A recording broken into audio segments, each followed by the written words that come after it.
ఓం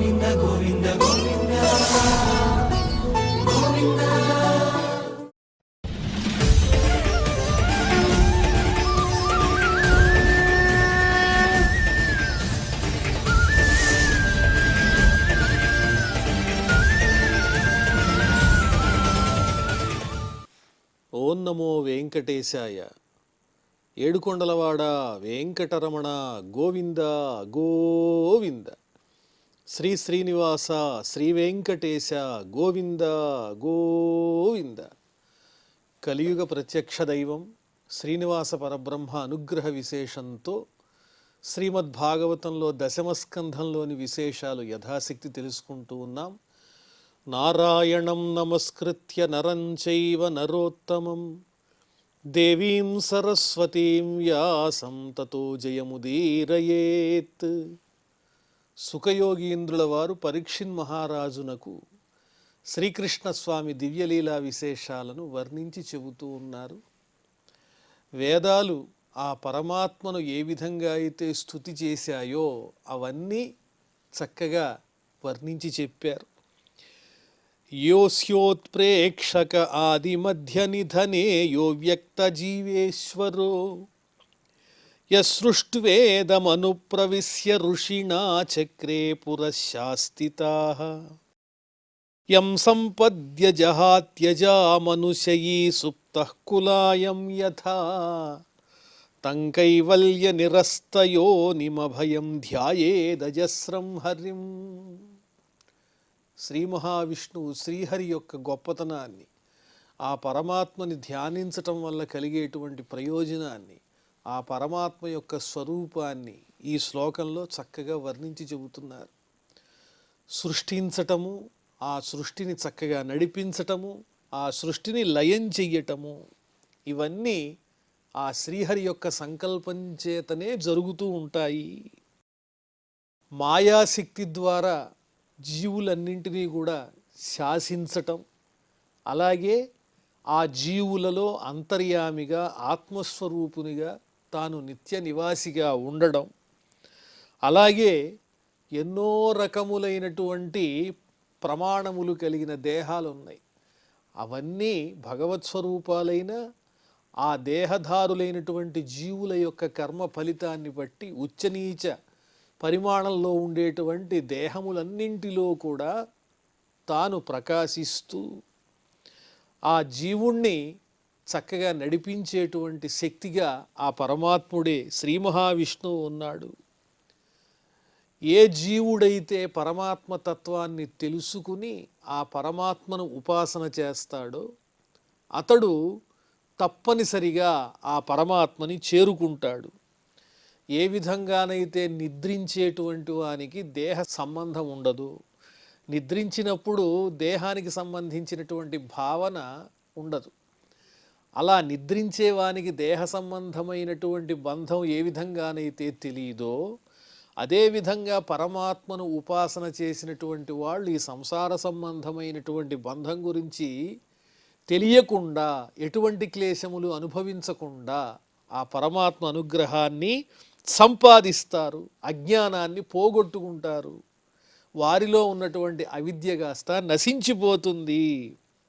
కాబట్టి మాయాతీతుడై మాయను జయించేటువంటి శక్తిని ఇచ్చి మనను అనుగ్రహించేటువంటి ఆ పరమాత్మను నిరంతరము ధ్యానించాలి అని చెప్పి సుఖయోగీంద్రుల వారు వర్ణించి చెప్పారు. ఇక్కడితో శృతిగీతలనేటువంటి చక్కటి అధ్యాయం 87వ అధ్యాయాన్ని పరిపూర్ణం చేసుకున్నాం. ఇప్పుడు దశమస్కంధంలో 88వ అధ్యాయంలో మనం ప్రవేశిస్తున్నాం.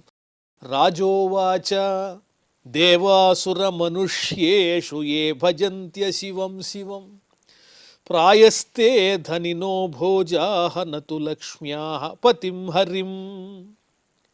పరీక్షిన్ మహారాజు మరో విలక్షణమైనటువంటి సందేహాన్ని కోరుతున్నాడు ఆ సుఖయోగీంద్రుల వారిని. అయ్యా, దేవతలు కానీ రాక్షసులు కానీ మానవులు కానీ వీళ్ళందరూ పరమేశ్వరుణ్ణి అర్చిస్తారు. పరమేశ్వరుడు ఆయన ఎల్లప్పుడూ నిరాడంబరంగా తపస్సు చేసుకునేటువంటి స్వభావం కలిగినటువంటి వాడు.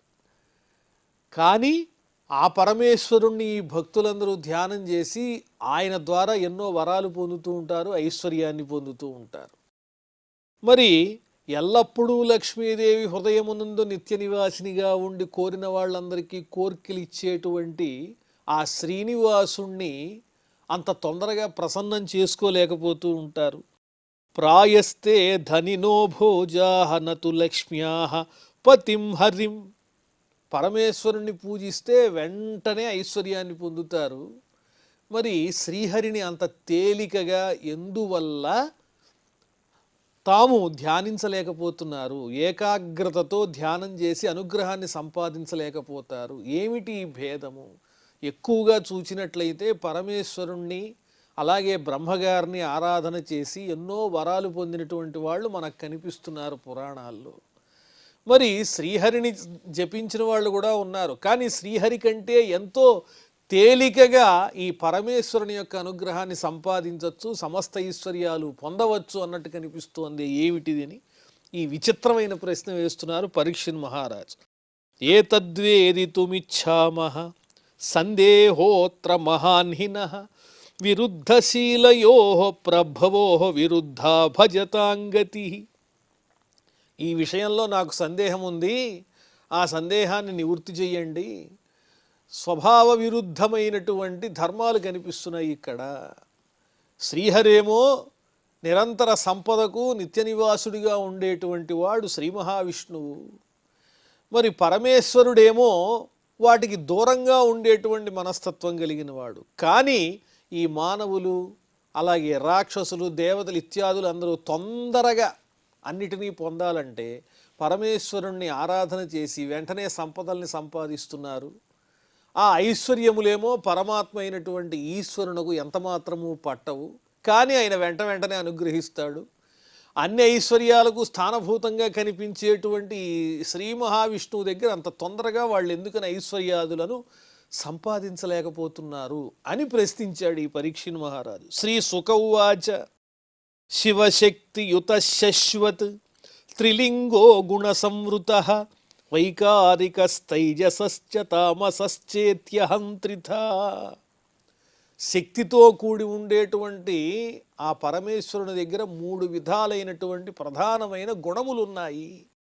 అవి ఏమిటి అంటే వైకారికము, తైజసము, తామసము అని 3 రకాలు చెబుతున్నారు. ఈ మూడిట్లో ఉన్న సారాంశం ఏమిటో తరువాత వర్ణిస్తున్నారు. తతో వికారా అభవన్ షోడశామీషు కంచన ఉపధావన్ విభూతీనాం సర్వాసామశ్నుతే గతిం. ఈ 3 విధములైనటువంటి గుణములకు ఈ గుణములు ఉపాధిగా కలిగినటువంటి ఆ పరమేశ్వరుడు ఈ 3 గుణాల్లోనూ ఏమున్నాయి? ఈ మూడిట్లోనూ అంటే ప్రధానంగా 16 వికారములు కలిసి ఉన్నాయి. పరమేశ్వరునికి సంబంధించినటువంటి ఈ 3 వైకారికము, తైజసము, తామసం అనే పేరు కలిగినటువంటివి 16 రకాలుగా వికారములను పొందుతాయి. ఏమిటా 16 అంటే మనందరికీ ఎంతో కాలంగా మనం చెప్పుకుంటున్నవే. జ్ఞానేంద్రియాలు, కర్మేంద్రియాలు, పంచభూతాలు, మనస్సు. ఈ 16 రకాలుగా ఈ 3 విపరిణామాన్ని పొందుతూ ఉంటాయి. ఆ 16 రకములైనటువంటి వాటిల్లో ఏ ఒక్కదాన్నైనా కూడా జ్ఞానేంద్రియ, కర్మేంద్రియ, పంచభూత, మనస్సులు అనబడేటువంటి ఈ 16 ఏ ఒక్కదాని యొక్క అధిష్టాన దేవతను మనస్సులో నిలుపుకుని ఆరాధన చేసినా సమస్త ఐశ్వర్యాలు లభిస్తాయి. వీటన్నిటికీ ప్రధానమైనటువంటి స్థానభూతుడు ఎవరంటే పరమేశ్వరుడు.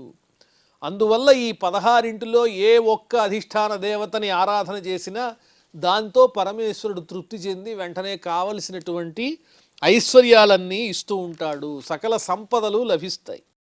హరిర్హి నిర్గుణ సాక్షాత్ పురుష ప్రకృతే పరః ససర్వదృగుపద్రష్టా తం భజన్ నిర్గుణో భవేత్. శ్రీ మహావిష్ణువు విషయానికి వచ్చినట్లయితే ఆయన పురుషోత్తముడు, నిర్గుణ స్వరూపుడు, ప్రకృతి కన్నా అతీతమైనటువంటి వాడు, సమస్తమైనటువంటి వాటికి ప్రత్యక్ష సాక్షి, జగత్తునకు సాక్షి అయినటువంటి వాడు, సర్వజ్ఞుడు.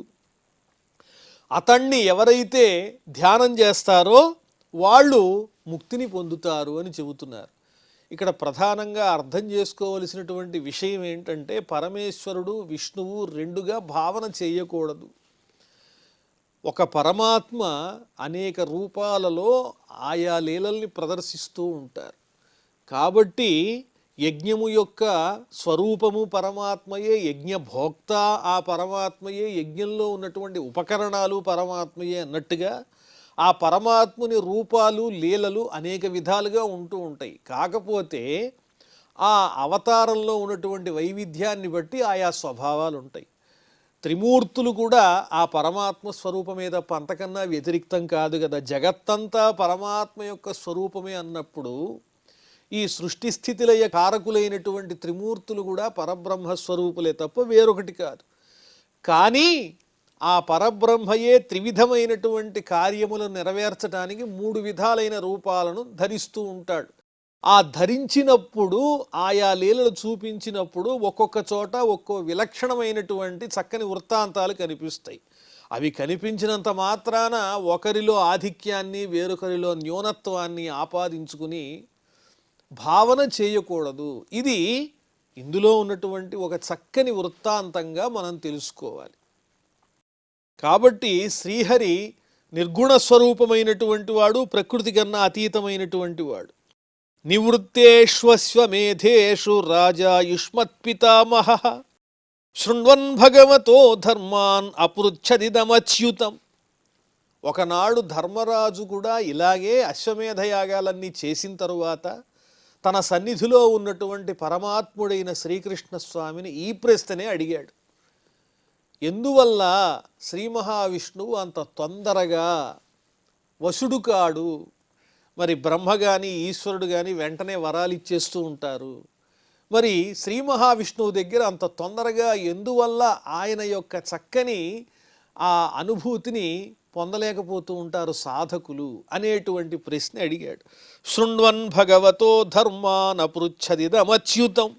ఆ ధర్మాలన్నీ కృష్ణుని ద్వారా వినాలనే కోరికతో ధర్మరాజు ప్రశ్నించాడు. స ఆహ భగవాంస్తస్మై ప్రీత శుశ్రూషవే ప్రభు నృణాం నిశ్రేయసార్థాయ యోవతీర్ణో యదోఃకులే. వెంటనే పరమాత్ముడైనటువంటి ఆ శ్రీకృష్ణ పరమాత్మ ధర్మరాజుతో ఈ విధంగా చెబుతున్నాడు. ఆ శ్రీకృష్ణుడంటే ఎవరు? సమస్తమైనటువంటి భక్తులందరికీ మేలు చేకూర్చడానికి శ్రీ మహావిష్ణువే కృష్ణునిగా అవతరించినటువంటి వాడు యదువంశంలో.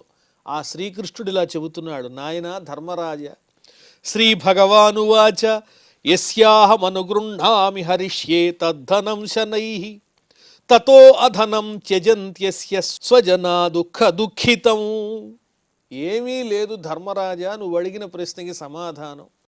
ఎవరైతే నా యొక్క అనుగ్రహాన్ని సంపాదిస్తారో వాళ్ళ దగ్గర ఉండేటువంటి ధనాది భోగాది ఐశ్వర్యములన్నింటినీ నేను తీసేస్తా. వారి దృష్టి నా యందు స్థిరంగా నిలబడాలంటే ఈ సంసార సంబంధమైనటువంటి భోగాలన్నీ వాళ్ళకి దూరం అవ్వాలి అని చెప్పి వాళ్ళని నా యందు శ్రద్ధ కలిగిన వారిగా చేయటం కోసం వారిని ఐశ్వర్యాలకు వాటన్నిటికీ దూరం చేస్తూ ఉంటాను. హరిష్యే తద్ధనం శనైః. వారి యొక్క ధనాన్ని మెల్లగా నేను హరించేస్తాను. ఎప్పుడైతే ధనహీనుడవుతాడో అతడికి సంబంధించినటువంటి బంధువులు మిత్రులు అందరూ విడిచిపెట్టేస్తారు. దానివల్ల అతడు నిజంగా నా యందు గనక భక్తి కలిగినటువంటి వాడైతే ఆ బంధాలన్నీ తొలగిపోవటం చేత దుఃఖరహితుడై నన్నే ధ్యానం చేస్తూ నన్నే పొందుతాడు. స యదా వితథోద్యోగో నిర్విణ్ణ స్యాత్ ధనేహయ మత్పరైః కృతమైత్రస్య కరిష్యే మదనుగ్రహం. ఎప్పుడైతే అతని దగ్గర ధనం పోయిందో ఆ ధనాన్ని ఆశించేటువంటి వారంతా అతనికి దూరం అయిపోతారు. అప్పుడు అతడికి నిజమైన ఆనందం కలిగి నా భక్తులైనటువంటి వారితో సంఘం ఏర్పడుతుంది, మైత్రి ఏర్పడుతుంది. అలాంటి సత్సాంగత్యం వల్ల నెమ్మదిగా నాకు చేరువయ్యి నా అనుగ్రహాన్ని సంపాదించగలుగుతాడు. అతన్ని అప్పుడు నేను అనుగ్రహించగలను. తద్బ్రహ్మ పరమం సూక్ష్మం చిన్మాత్రం సదనంతకం అతో మాం సుదురారాధ్యం హిత్వాన్యాన్ భజతే జనః. కాబట్టి పరబ్రహ్మస్వరూపుడను ధర్మ సూక్ష్మాన్ని తెలియజేసేటువంటి వాణ్ణి, అటువంటి నన్ను ఆరాధించటానికి ఎంతోమంది కష్టపడుతూ ఉంటారు. తొందరగా నా అనుగ్రహాన్ని సంపాదించలేరు. ఎందువల్లంటే వాళ్ళు ఈ సంసార సంబంధమైనటువంటి వాటిని అన్నిటినీ పరిత్యజించి తదేకంగా నా యందు మనసు పెట్టవలసి ఉంటుంది. ఏ కోరికలు ఉండకూడదు. అతో మాం సుదురారాధ్యం. అందువల్లనే అంతు చిక్కక, నా అనుగ్రహం ఎలా పొందాలో అంతు చిక్కక, ఆరాధించడానికి అతి కష్టమైనటువంటి నన్ను విడిచిపెట్టి నా అంశలైనటువంటి ఇతర దేవతలనే తొందరగా వరములను పొందటం కోసం ఆశ్రయిస్తూ ఉంటారు. తతస్థ ఆసుతోషేభ్యో లబ్ధరాజ్యశ్రియోద్ధతా మత్తా ప్రమత్తా వరదాన్ విస్మరంత్యవజానతే. పాపం ఆ బ్రహ్మగారు కానీ పరమేశ్వరుడు కానీ భక్తులు ఏది కోరితే ఆ వరాలన్నింటినీ వెంటనే ఇచ్చేసేటువంటి ప్రేమ కలిగిన తత్వం కలిగిన వారు కాబట్టి వెంటనే సంతుష్టిని చెంది వాళ్ళకి కావలసినటువంటి ధనము అన్నీ ఇచ్చేస్తారు, అధికారము అన్నీ ఇస్తారు. ఇవ్వంగానే ఆ వరగర్వంతో ఆ పొందినటువంటి భక్తుల్లో అహంకారం పెరిగిపోయి దాంతో వరాన్ని ఇచ్చినటువంటి దైవస్వరూపాలనే మర్చిపోయి వాళ్ళని తిరస్కరించి ఎదిరించేటువంటి ప్రయత్నం చేస్తారు. అలాంటి ఉద్ధతులు కూడా భక్తుల్లో ఉంటారు. వరాలు వచ్చేదాకా ఒక రకం, తమకు కావలసినటువంటి వరాలు వచ్చిన తర్వాత మరో రకం. ఈ రకమైనటువంటి ధూర్తులు ఎంతోమంది ఉన్నారు. శ్రీ సుకౌవాచ శాప ప్రసాదయోరీశా బ్రహ్మ విష్ణు శివాదయ సద్యశాప ప్రసాదోంగ శివో బ్రహ్మ నచాచ్యుత. త్రిమూర్తులు ముగ్గురు సమానులే. వాళ్ళు అనుకుంటే బ్రహ్మ విష్ణు మహేశ్వరులు తమని ఆరాధించిన వాళ్ళకి వరాలు ఇవ్వగలరు, శాపాన్ని కూడా పెట్టగలరు. కానీ ఈ ముగ్గురులో వైలక్షణ్యం ఎక్కడుందంటే కాస్త విష్ణువు దగ్గర ఉన్నది. ఏమిటది అంటే పరమేశ్వరుడు కానీ బ్రహ్మ కానీ ఆరాధించినటువంటి వారికి వెంటనే వశమైపోయి వారికి వరాలు ఇచ్చేస్తూ ఉంటారు. అదేవిధంగా కోపం వస్తే వెంటనే వాళ్ళని శపిస్తూ ఉంటారు. కానీ అచ్యుత శ్రీ మహావిష్ణువు అలా కాదు. వెంటనే తొందరపడి వరం ఇవ్వడానికి ఆయన ఆలోచిస్తాడు, అలాగే శపించడానికి కూడా ఆలోచిస్తాడు అని చెబుతూ అత్ర చోదాహరంతీమం ఇతిహాసం పురాతనం వృకాసురాయ గిరిశో వరం దత్వా ఆపసంకటం. ఈ విషయాన్నే చక్కగా పురాణములలో వర్ణిస్తూ ఒక చక్కని వృత్తాంతం చెప్పబడి ఉన్నది. ఒక పురాతనమైన ప్రాచీనమైనటువంటి ఇతిహాసం ఇది, జరిగినటువంటి వృత్తాంతము అని చెబుతూ వృకాసురాయ గిరిశో, వృకాసురుడనే ఒక రాక్షసునకు పరమేశ్వరుడు వరం ఇచ్చాడు.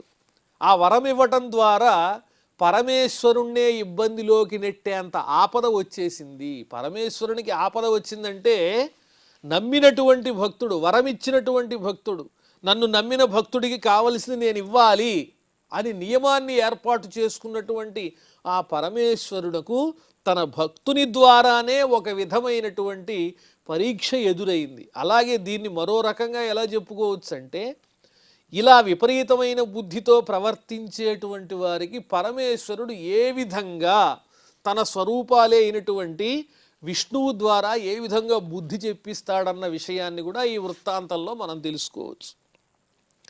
వృకో నామాసురః పుత్రః శకునేః పథి నారదం దృష్ట్వా ఆసుతోషం పప్రచ్ఛ దేవేషు త్రిషు దుర్మతి. ఈ వృకాసురుడనేటువంటి రాక్షసుడు శకుని అనే పేరు కలిగినటువంటి రాక్షసుని యొక్క పుత్రుడు. వాడు మార్గమధ్యంలో నారదుణ్ణి కలిసి ఆయన అడుగుతున్నాడు పరిహాసంగా, నారద మహర్షి, ఎవరి గురించి మనం తపస్సు చేస్తే వెంటనే మనం కోరిన వరాలు వస్తాయి? స్వల్పమైనటువంటి తపస్సుతోనే తొందరగా ఆనందించి ఫలితాన్ని ఇచ్చేటువంటి స్వరూపం ఎవరు? త్రిమూర్తుల్లో బ్రహ్మ, విష్ణువా, పరమేశ్వరుడా? కాస్త చెప్పవా అని అడిగాడు. ఎవరిని? నారదుణ్ణి అడిగాడు ఆ వృకాసురుడు. స ఆహ గిరిశం దేవం ఉపాధావాసు సిద్ధ్యసి యోల్పాభ్యాం గుణదోషాభ్యాం ఆసుతుష్యతి కుప్యతి. వెంటనే నారదుడు స్పష్టంగా చెప్పాడు, నాయనా, నీకు వెంటనే నీ కోరిక ఫలించాలనంటే పరమేశ్వరుణ్ణి ఆరాధన చెయ్యి. అలా చేసినట్లయితే ఆయన తొందరగా సంతోషిస్తాడు. ఆయన పట్ల అపచారం చేశావంటే వెంటనే కోపిస్తాడు, వెంటనే సంతోషిస్తాడు. అలాగే తప్పు చేసిన వారి పట్ల వెంటనే కోపాన్ని కూడా పొందుతాడు. నీకు ఇప్పుడు వరం తొందరగా కావాలంటే ఆ పరమేశ్వరుణ్ణి చక్కగా ధ్యానం చెయ్యి అని నారద మహర్షి చెప్పాడు. దశాస్య బాణయోస్తుష్ట స్తువతోర్వందినోరివ ఐశ్వర్యమతులం దత్వా తత ఆప సుసంకటం. ఈ పరమేశ్వరుడు ఎంతోమంది భక్తులకు వరాలిస్తే దాన్ని దుర్వినియోగం చేసుకున్నటువంటి వాళ్ళు ఎంతోమంది ఉన్నారు. అందులో ముఖ్యులైన వాళ్ళ పేర్లు చెబుతున్నారు. దశాస్య 10 తలలు కలిగిన రావణాసురుడు. పోలే కదా నన్ను చక్కగా ధ్యానం చేస్తున్నాడని చెప్పి అతనికి వరాలు ఇస్తే ఆ రావణాసురుడు కైలాసాన్నే పైకెత్తేటువంటి ప్రయత్నం చేశాడు. అటువంటి దారుణమైన భక్తిపరుడు ఆ రావణాసురుడు. అలాగే బాణాసురుడు ఏం చేశాడు? పరమేశ్వరుని యొక్క అనుగ్రహాన్ని పొంది నువ్వు సకుటుంబంగా వచ్చి నా ఊళ్ళోనే ఉండని కోరాడు పరమేశ్వరుణ్ణి.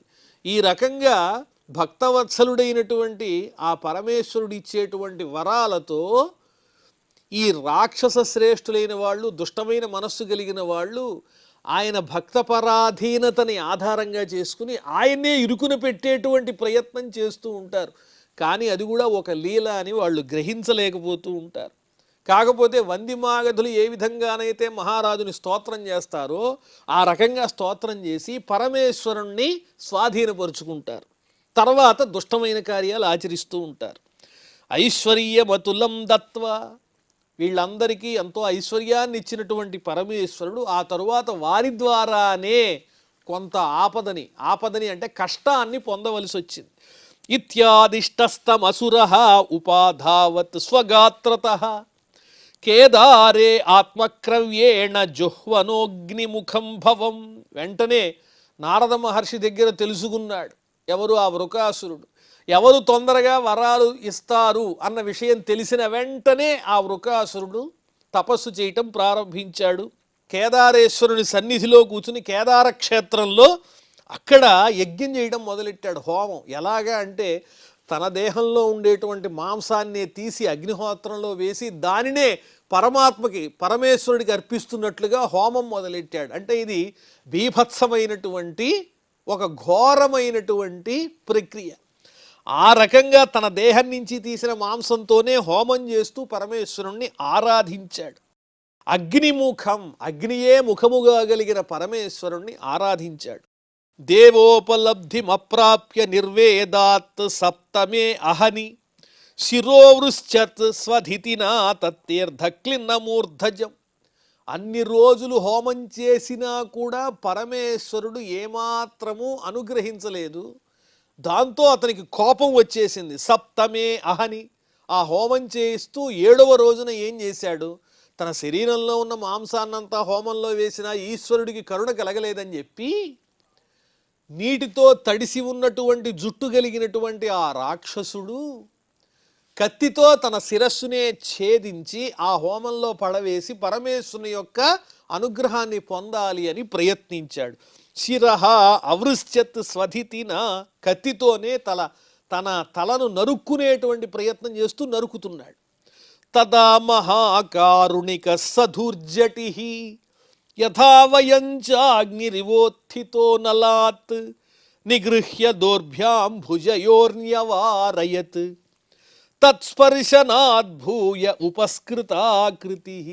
ఇంకా శిరస్సునే ఖండిస్తూ ఉంటే పరమేశ్వరుడు ఆగలేక అగ్నిహోత్రం నుంచి అగ్నిలాగా ఉద్భవించి బయటకు వచ్చాడు. నాయనా ఏమిటి విపరీతం, ఎందుకయ్యా ఇంత దారుణమైన పని చేస్తున్నావు నువ్వు అని ఆ ధూర్జటి వచ్చి, ఎంతో కరుణ కలిగిన పరమేశ్వరుడు వచ్చి అతన్ని 2 చేతులతో 2 భుజాలు పట్టుకుని ఆపాడు. ఆ పరమేశ్వరుని యొక్క స్పర్శ వల్ల ఆ రాక్షసునిలో ఉన్నటువంటి గాయాలన్నీ పోయినాయి. ఆ వృకాసురుని యొక్క శరీరంలో ఉండే గాయాలు, అప్పటిదాకా తన శరీరంలో ఉన్నటువంటి అవయవాలన్నింటినీ ఒక్కొక్కటి ఛేదించి హోమగుండంలో పడవేశాడు కదా,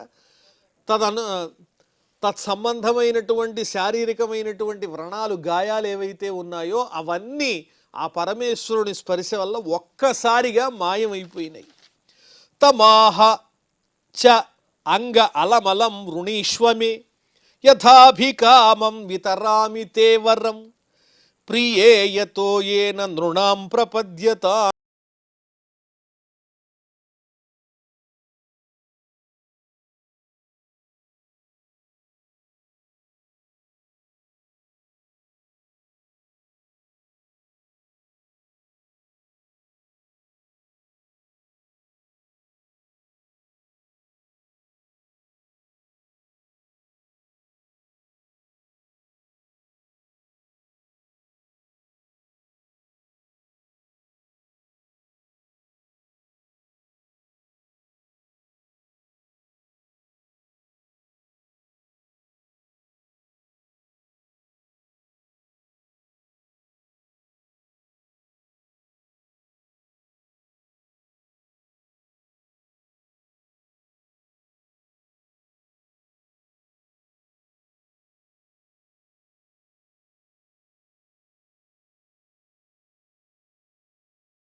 ఓం నమో నారాయణాయ.